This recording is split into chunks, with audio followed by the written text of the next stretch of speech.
ओम सर्वमंगल मांगल्ये शिवे सर्वार्थ साधिके शरण्ये त्र्यंबके गौरी नारायणी नमोस्तुते।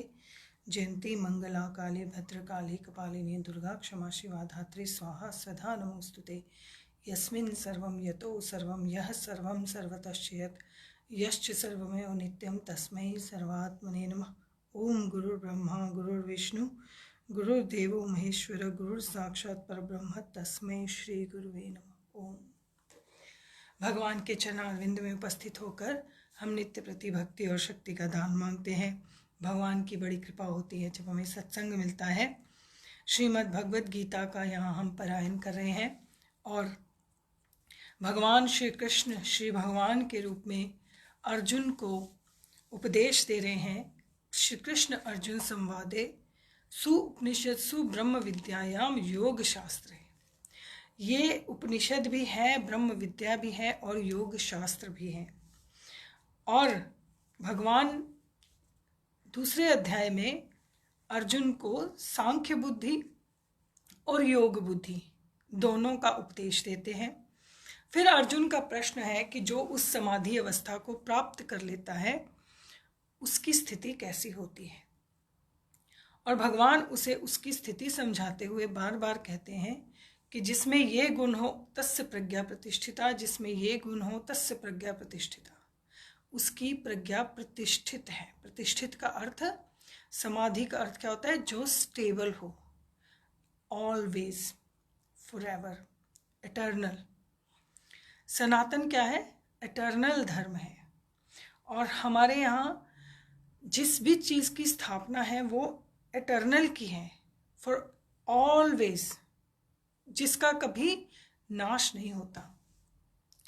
इसीलिए भगवान उसको बार बार कहते हैं कि तुम सबसे पहले एक कार्य करो। क्या? सभी कामनाओं को मन से त्याग दो। मन से त्यागना है, कार्य को करना है। कार्य करने के लिए ही भगवान ने कहा है कि माते संगोस्त्व कर्मणि। अकर्मण्यता नहीं कहा भगवान ने कहीं भी।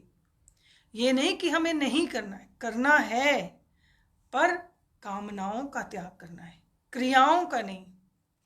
क्रिया करनी है, कामना नहीं करनी है। बहुत बहुत फाइन लाइन है।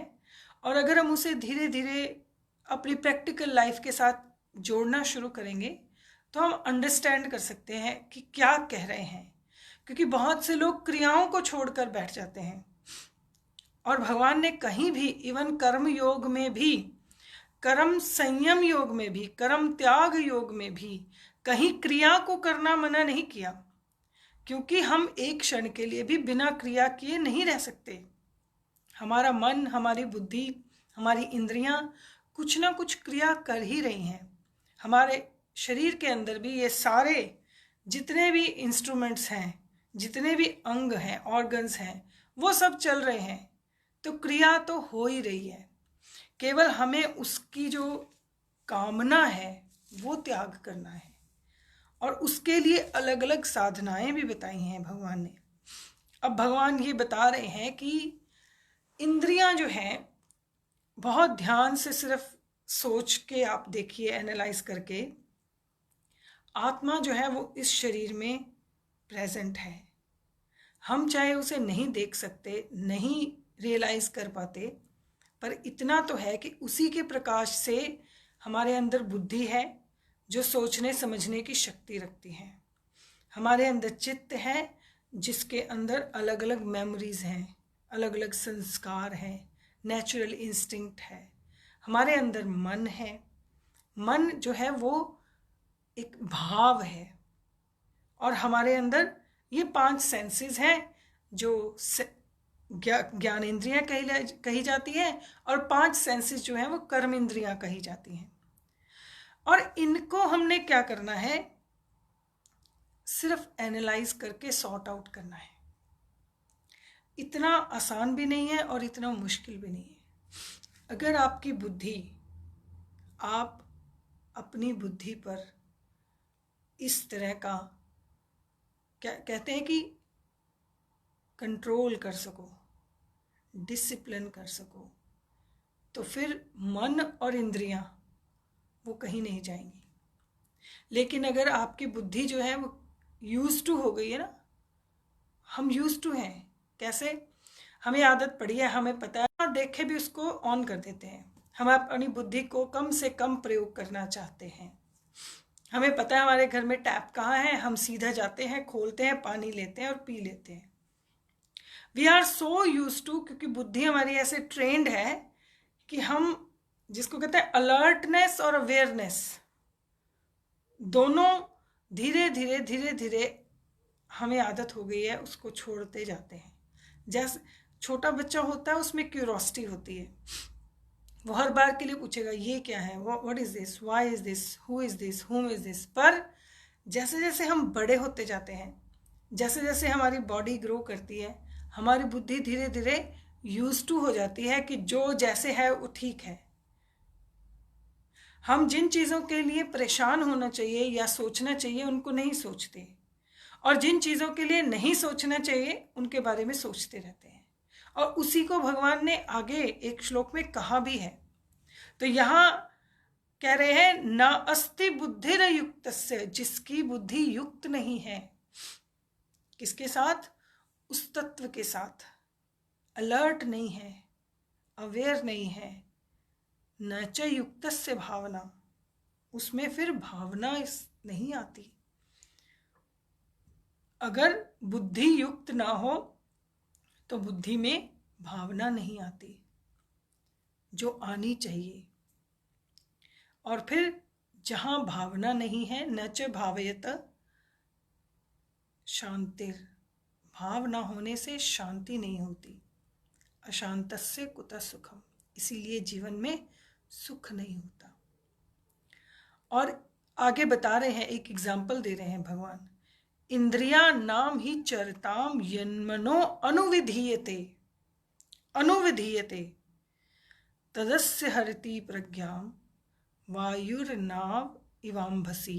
वायु नाव, जैसे वायु को, वायु जो है नाव को, वायुर नाव, वायु क्या करती है, नाव को इवाम्भसी खींच कर ले जाती है।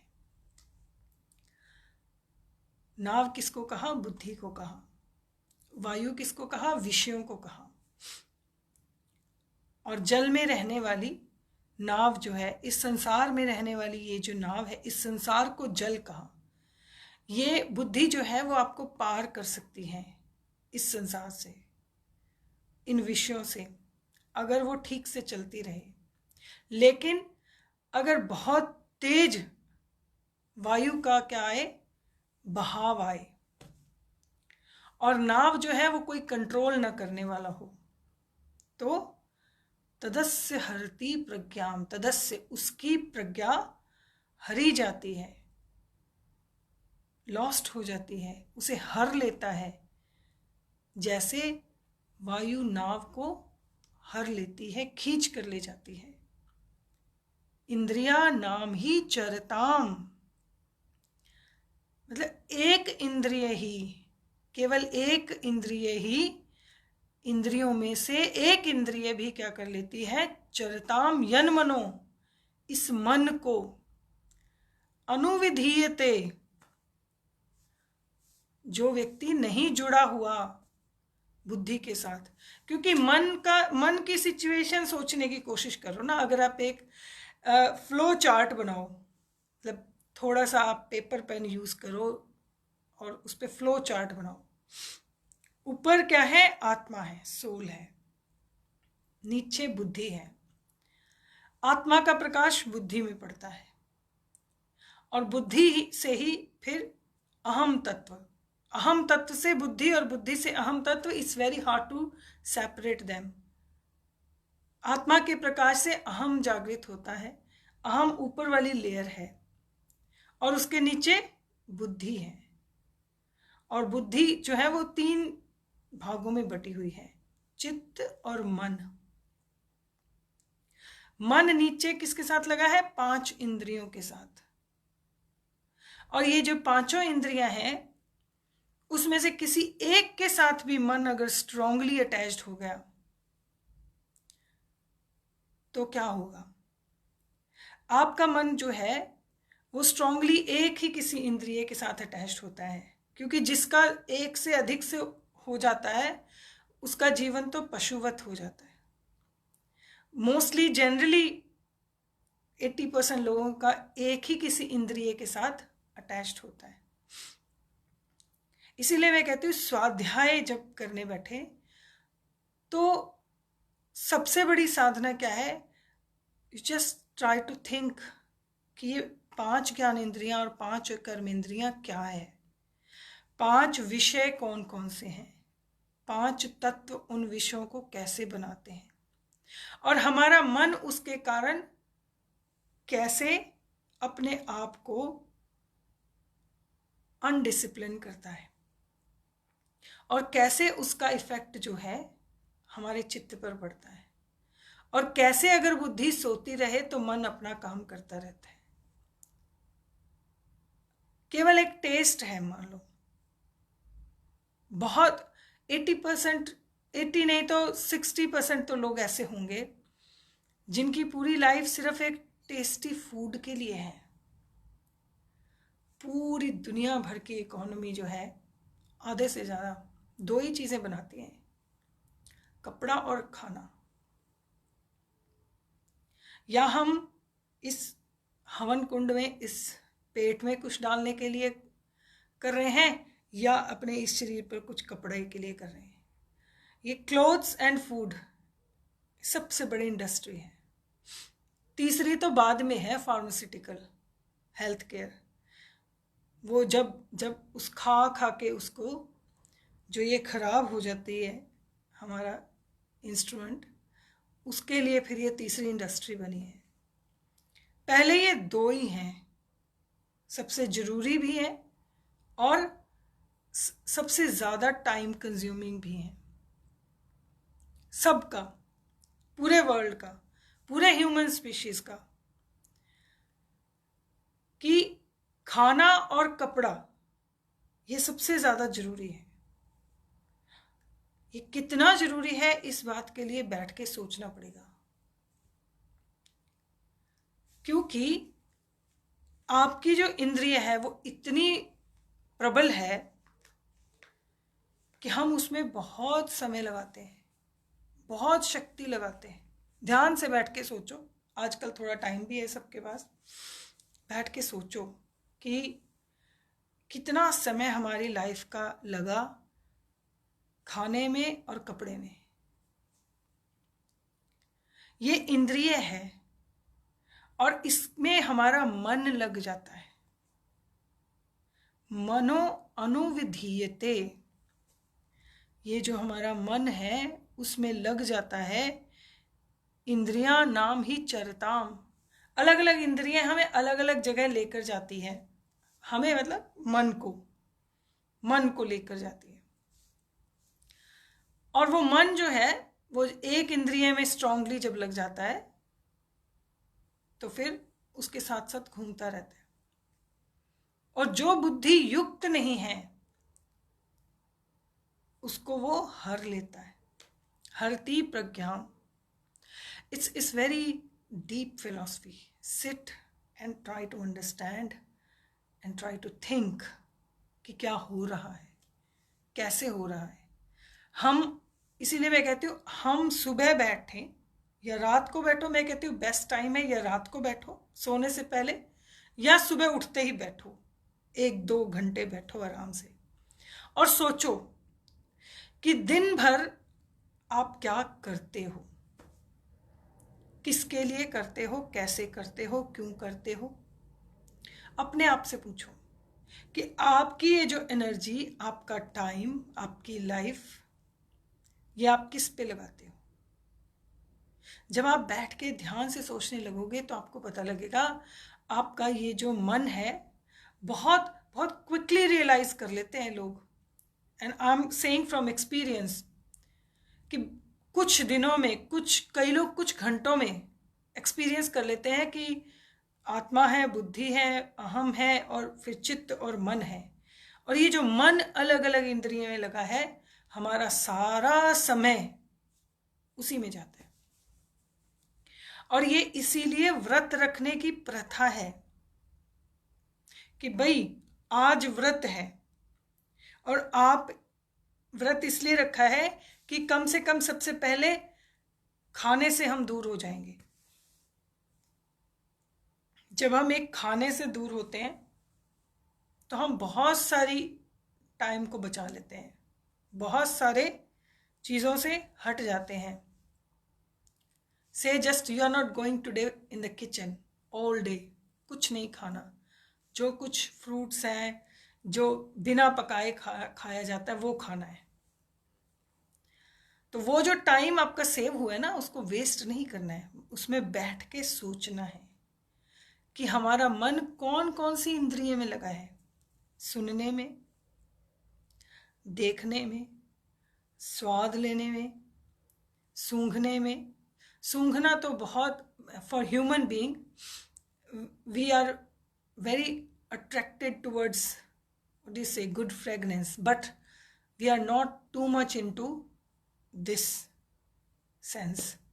इतना ज़्यादा सबकी ये सेंस अच्छी नहीं होती, स्मेल करने वाली, फ्रेगनेंस वाली।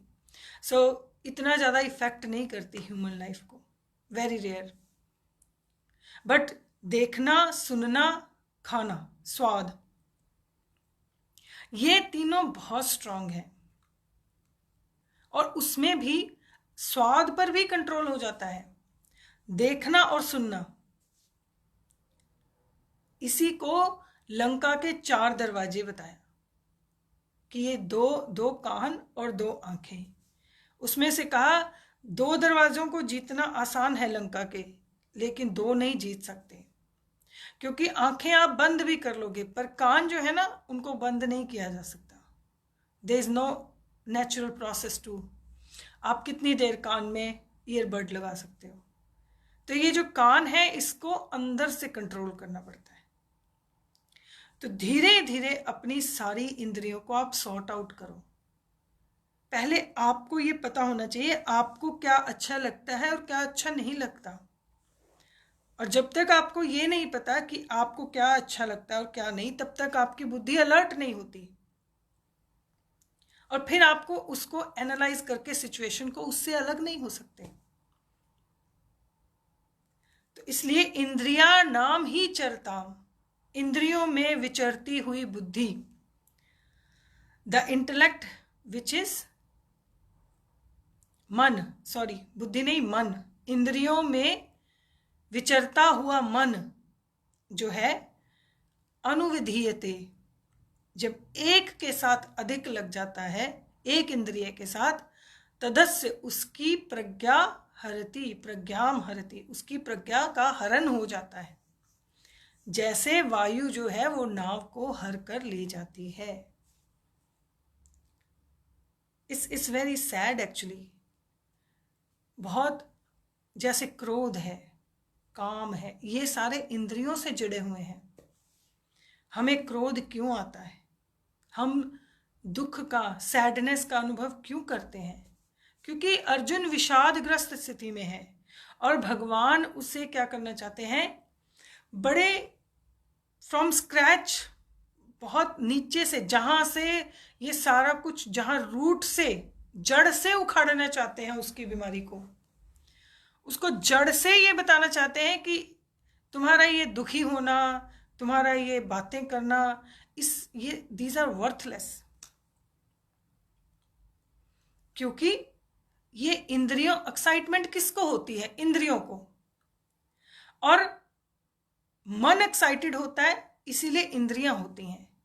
ये आप याद रखना, इंद्रियों का अपने आप में कोई भी ग्राउंड नहीं है। इंद्रियों का कोई ग्राउंड नहीं है। जो चीज़ आपको बहुत अच्छी लगती है, बहुत एक्साइटेड करती है, पर आपका मन अच्छा ना हो तो आपको कुछ अच्छा नहीं लगता। आपके सामने सारा कुछ पड़ा हो पर आपको मन अच्छा ना हो तो आपको कुछ भी अच्छा नहीं लगता। क्यों? क्योंकि मन जो है वो बिल्कुल मिडल में है। आत्मा, अहम, बुद्धि, चित्त और मन मिडल में, और फिर इंद्रियां, ज्ञान इंद्रियां, फिर कर्म इंद्रियां, फिर ये फिजिकल बॉडी। मन बिल्कुल मिडल में है और मन का स्टेटस क्या है? इंद्रिया नाम मनश्चा अस्मि। भगवान 10वें अध्याय में अपना एक स्वरूप बता रहे हैं मन को। तो मन को कंट्रोल नहीं कर सकते, मन को केवल प्रसन्न रखने के लिए डिस्ट्रैक्ट कर सकते हैं। और उसको डिस्ट्रैक्ट करने का सबसे बढ़िया तरीका क्या है? जो वो नीचे देख रहा है ना, सेंसेस में लगा हुआ है, ये कामनाओं में लगा हुआ है, मुझे ये मिल जाए तब मैं खुश हो जाऊंगा। ये सबसे बड़ी भूल है जीवन की, जब हमें लगता है हमें ये मिल जाएगा तो हम खुश हो जाएंगे। किसी भी मोर्टल चीज से, किसी भी मटेरियलिस्टिक चीज से आप कभी भी खुश नहीं हो सकते। वो खुशी नहीं है, वो तो आपकी कामना पूरी हो गई है। भगवान ने बताया कामात्मन, कामना के पूरी होते ही आप में लोभ आ गया। एक चीज पूरी होते ही दूसरी तैयार रहती है। और कईयों के पास तो पूरी लंबी लिस्ट होती है कामनाओं की, डिजायर्स की। इसलिए मन जो है वो, उसकी एक्साइटमेंट, उसकी प्रसन्नता ये मटेरियलिस्टिक वर्ड से कभी पूरी नहीं हो सकती, हो ही नहीं सकती। सदैव प्रसन्नम कबा होगा? ये मन जब उल्टा हो, मन जब ऊपर की ओर देखे। ऊपर कौन है? चित्त, बुद्धि, अहम और आत्मा। जब तक मन नीचे की ओर देख रहा है तब तक वो कभी प्रसन्न नहीं रह सकता। मन जब बुद्धि की ओर देखना शुरू करे कि एक्चुअली मन की एग्जिस्टेंस बुद्धि से है, फिर उसको ये समझ में आती है कि गुना गुणेश वर्तन्त, जो कुछ आपके पास है वो आपके कर्मों का फल है। जो कुछ आप डिजर्व करते हो वही आपको मिला है। जो कुछ आपको नहीं मिला आप वो डिजर्व नहीं करते। That's it. No complain, no blame, no guilty, no regret. ये भगवान अर्जुन को अलग अलग एग्जाम्पल देकर एक ही बात बता रहे हैं। मैंने आपको शुरू में ही बताया था कि दूसरे चैप्टर से लेकर 18वें चैप्टर तक सिर्फ भगवान उसको कन्विंस कर रहे हैं एक ही बात के लिए। क्या? कि तस्माद उत्तिष्ठ कौन्तेय युज्यस्व, युद्ध कर, ये तेरा कर्म है और कर्म करने का ही तेरा अधिकार है। बाकी जो तुमने बातें कही हैं वो सब वर्थलेस है, क्योंकि जो कुछ तुम्हारे पास है, जितना तुम्हारे पास है, वो तुम्हारे कर्मों से तुम्हें मिला है। और जो तुम अब अच्छे कर्म करोगे, क्रिया करोगे, उसके अकॉर्डिंग तुम्हें मिलेगा। पर तुम्हें फल के बारे में सोचने की आवश्यकता नहीं, क्योंकि किस कर्म का क्या फल मिलेगा इसके ज्ञाता, इसके विधाता तुम नहीं हो, वो प्रकृति है। और जिन्हें तुम अपना कहते हो, तुम सोच रहे हो, जिनके लिए तुम युद्ध कर रहे हो, वो सब जो है वो इस प्रकृति का कार्य है। और जो मन तुमने जगह जगह लगा रखा है, उस मन को अपनी आत्मा में लगाओ, क्योंकि ये एंडलेस है। प्रकृति भी तो एंडलेस है ना, प्रकृति भी एंडलेस है, प्रकृति भी इमोर्टल है, प्रकृति भी फॉरएवर है, एटर्नल है। तुम इसमें लगाए रखोगे तो तुम इस साइकिल में बार बार घूमते रहोगे। जबकि मनुष्य जीवन जो है वो किस लिए था? कि तुम अपने मन को आत्मा में लगाओ। और तुम्हारे मन और आत्मा के बीच में क्या है? बुद्धि। तो इस बुद्धि को क्या करो कि ये इसका कोई हरण न कर ले, इस बुद्धि का कोई हरण न कर ले। इसलिए इस बुद्धि को क्या रखो? अवेयर और अलर्ट, अलर्टनेस, अवेयरनेस। जो लोग योग में, समाधि में बैठते हैं, नियरली 72 आवर्स वो बैठते हैं समाधि में, और ऐसे ही बैठे होते हैं जैसे कोई व्यक्ति सो रहा हो, लेकिन उनकी बुद्धि अलर्ट होती है। सोते हैं वो 72 घंटे। अगर आप उसको बाहर से देखो तो आपको ऐसा लगेगा एक व्यक्ति 72 घंटे से सो रहा है, बट वहां बुद्धि पूरी तरह अलर्ट और अवेयर है। सोने वाले व्यक्ति की बुद्धि अलर्ट और अवेयर नहीं होती। इसलिए भगवान कहते हैं कि बुद्धि को क्या करो? जागृत करो। और कहा तस्माद यस्य महाबाहो, हे महाबाहो, तस्माद अस्य, इसलिए निगृहीतानि, जो निग्रह करता है, कंट्रोल करता है, डिसिप्लिन करता है, सर्वश सभी इंद्रियानी इंद्रियों को किससे कंट्रोल करता है, डिसिप्लिन करता है, इंद्रियार्थेभ्य इंद्रियों के अर्थों से, जहां जहां इंद्रियां जाती हैं। मैंने आपको बताया ना, सबसे बड़ी बात फूड। वो भगवान कृष्ण जो मक्खन चुराने भी जाते थे, इतना मक्खन खाते थे, जैसे ही उन्होंने जैसे ही उन्होंने वृंदावन का त्याग कर दिया, गोकुल का, और मथुरा आ गए, उन्होंने उसके बाद अपने जीवन में कभी मक्खन नहीं खाया, कभी माखन नहीं खाया। Can you believe? जिस चीज के लिए व्यक्ति ऐसे दिखाई देता है कि उसके बिना नहीं रह सकता, पर उसको एकदम से त्याग दे, आपकी बुद्धि में इतना सक्षम होना चाहिए, आपकी बुद्धि में इतना कंट्रोल होना चाहिए। ऐसे ऐसे महात्मा, ऐसे ऐसे संत मैंने स्वयं देखे हैं। ऐसे लगता है कि नहीं, ये तो इनको जरूर चाहिए खाने में, ये तो उसके बिना नहीं रह सकते, ऐसा नहीं, लेकिन जहां त्यागा तो फिर एकदम they never talked about it.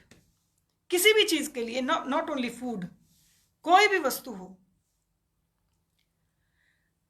इंद्रियानी इंद्रियार्थेभ्य, इंद्रियों को इंद्रियों के अर्थों से जो क्या कर ले, निगृहितानी सर्वशः सब प्रकार से। हे महाबाहो, इसलिए उसे क्या कहा जाता है, तस्य प्रज्ञा प्रतिष्ठिता। उसकी प्रज्ञा क्या है, प्रतिष्ठित है, उसे प्रतिष्ठित प्रज्ञा वाला व्यक्ति कहा जाता है। देखो ना, कहाँ कहाँ भगवान ने तस्य प्रज्ञा प्रतिष्ठिता कहा। यहां से शुरू हुए भगवान 55 श्लोक से, स्थित प्रज्ञस्तदोच्यते, स्थित प्रज्ञ कहा, स्थित धीर मुनि रुच्यते, उसे स्थित मुनि, तस्य प्रज्ञा प्रतिष्ठिता, 3 4 तस्य प्रज्ञा प्रतिष्ठिता, फिर 5वां तस्य प्रज्ञा प्रतिष्ठिता, फिर तस्य प्रज्ञा प्रतिष्ठिता। 7 बार भगवान ने तस्य प्रज्ञा प्रतिष्ठिता, मतलब 7 तरह के लक्षण बताए, और 2 इतनी सुंदर एग्जाम्पल्स दी कि अगर तुम अपनी इंद्रियों को, मन को कंट्रोल नहीं करोगे तो तुम्हारा जो बुद्धि है वो नाव की तरह वायु में बह जाएगी, उसे खींच कर ले जाएगी वायु। और उसे कंट्रोल करने का भी तरीका बता दिया, क्या, कुर्मो अंगानि सर्वश। जब तुम्हारी बुद्धि को लगे कि नहीं, ये मैं कंट्रोल नहीं कर पाऊंगा, तो अपने आप को वहां से हटा लो। जैसे एक कछुआ अपने आप को सिकोड़ लेता है, अपने आप को बंद कर लेता है जब उसे लगता है बाहर कोई रिस्क है, डेंजर है। ऐसे ही आप अपने साधना के समय में जब आपको लगे कि नहीं, मोस्टली तो जहां आपको लगे कि आपकी इंद्रियां, आपका समय, आपका एनर्जी, ये सब वेस्ट होने वाली है, don't go there. Always choose not to waste your time and energy. ये साधना का तरीका है। हमारे लोगों को लगता है बहुत टाइम है, बोर हो रहे हैं। I never understand, human life is very limited. 100 साल कुछ भी नहीं होते, 100 साल कुछ भी नहीं होते, जिसमें से हम 20-25 तो अपने बेहोशी में ही गवा देते हैं, फिर 20-25 कमाने में गवा देते हैं, इकट्ठा कर करके रखने में गवा लेते हैं। और जब इस शरीर में शक्ति नहीं रहती, तब हम सोचने लगते हैं कि अब हमें कुछ साधना करनी चाहिए।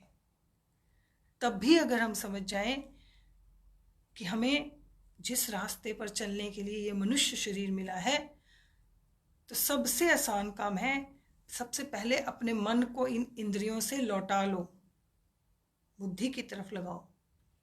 उस बुद्धि में जो उस अहम और आत्मा का प्रकाश पड़ रहा है, उसको देखने की कोशिश करो। इसीलिए ध्यान की प्रक्रिया, इसी को भगवान आगे डिटेल में प्रक्रिया समझाएंगे अलग अलग। और मैं बार बार यही कहती हूँ, सारे ऋषियों ने, संतों ने इसीलिए गुरु परंपरा में मंत्र को चलाया कि जब आप किसी भी तरह की साधना करने के लिए, और बहुत सारी चीजें चाहिए, पर मंत्र को जपने के लिए कुछ नहीं चाहिए। आप कुछ भी करते हुए इवन कई बार गुरुदेव कहते थे कि कुछ बिजनेसमैन ऐसे आते थे, वो कहते थे महाराज जी बिल्कुल टाइम नहीं है, वो कहते थे टॉयलेट जाते हो ना, वहां तो अकेले होते हो, मन में अपना जप करो, कुछ भी करते हुए उस जप को करते रहो। आप शुद्ध अशुद्ध अवस्था में माला नहीं पकड़ सकते, लेकिन इस श्वास को तो हर वक्त चलाते हो, उस मंत्र को करो। आपको संसार में कितना मटेरियलिस्टिक सामान मिल रहा है, नहीं मिल रहा, डजंट मैटर। यहाँ पर बहुत थोड़े टाइम के लिए हमें रहना है, बहुत थोड़े समय के लिए हम आए हैं। 100 ईयर इज नथिंग, फिर किसी के कुछ साल निकल भी गए हैं। इसलिए जो भी बचा हुआ समय है, जितना भी है, 20-50 जो भी साल बचे हैं, उसको साधना में लगाओ, थोड़ा थोड़ा। आई एम नॉट सेइंग कि डू एवरी टाइम, हर वक्त यही करो, धीरे धीरे, शनै शनै। भगवान कहेंगे अभ्यासेन कौन्तेय, धीरे धीरे करो, पर शुरू करोगे यहाँ से तो कहीं जाकर कहीं पहुँचेंगे हम। तो मैं भगवान से हर वक्त यही प्रार्थना करती हूँ कि सभी मनुष्य जो हैं वो साधक हैं और सभी अपने अपनी यात्रा को चल रहे हैं, तो हम सब एक दूसरे की यात्रा में सहायक बने और अपने अपने स्थान पर, गंतव्य स्थान पर पहुँच जाएं। इसमें भगवान सबको शक्ति दे। हरि ओम तत्सत।